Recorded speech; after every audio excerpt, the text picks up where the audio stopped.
Ujambo na karibu sana kwenye habari zetu za kila siku. Hii ni Saidi TV2 Media na mimi ni Kimodo Msafi.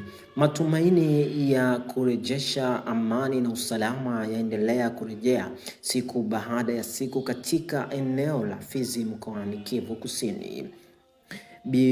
Boko na Baraka wabadilishana biashara ya vyakula na bidhaa mbalimbali. Jumatano tarehe 13 Mei 2026, ujumbe wa wanawake 35 wa Byamulenge ulifika katika soko la Mwemezi mbili mjini Baraka kwa ajili ya kununua bidhaa za matumizi ya kila siku, ikiwemo chakula pamoja na kuuza biashara walizoleta kutoka Koboko. Katika hali ya utulivu na amani, ziara hiyo imeonekana kuwa hatua muhimu ya kuleta ukaribu kati ya jamii ambazo kwa muda mrefu zilitenganishwa na migogoro ya kivita pamoja na kutoaminiana.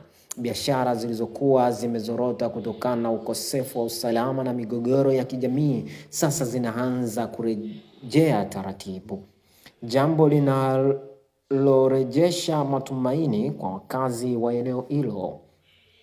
Kwa mjibu wa Baraza la Vijana Waadilifu kwa uwekezaji wa sera za umma nchini DRC, safari hiyo ni ishara ya kufufuka kwa maisha ya pamoja, amani na mshikamano kati ya wananchi wa Fizi.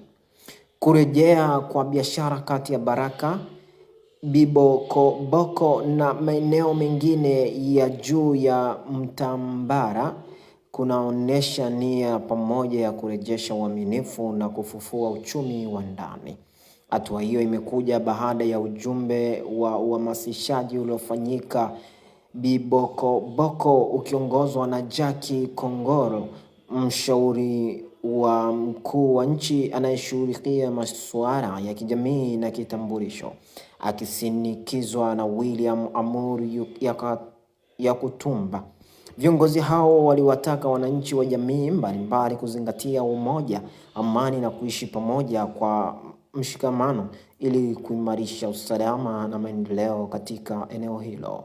Leo hii hatua inayochukuliwa na wanawake hao inaonekana kama ishara kubwa ya ujasiri, maridhiano na matumaini ya kurejesha amani ya kudumu ndani ya tarafa ya Fizi na maeneo mengine ya jirani. Mimi ni Kimodo Msafi na hii ni Saidi TV2 Media nikiripoti kutoka Dar es Salaam. Makao makuu ni Australia, na uwe na wakati mwema. Bye bye.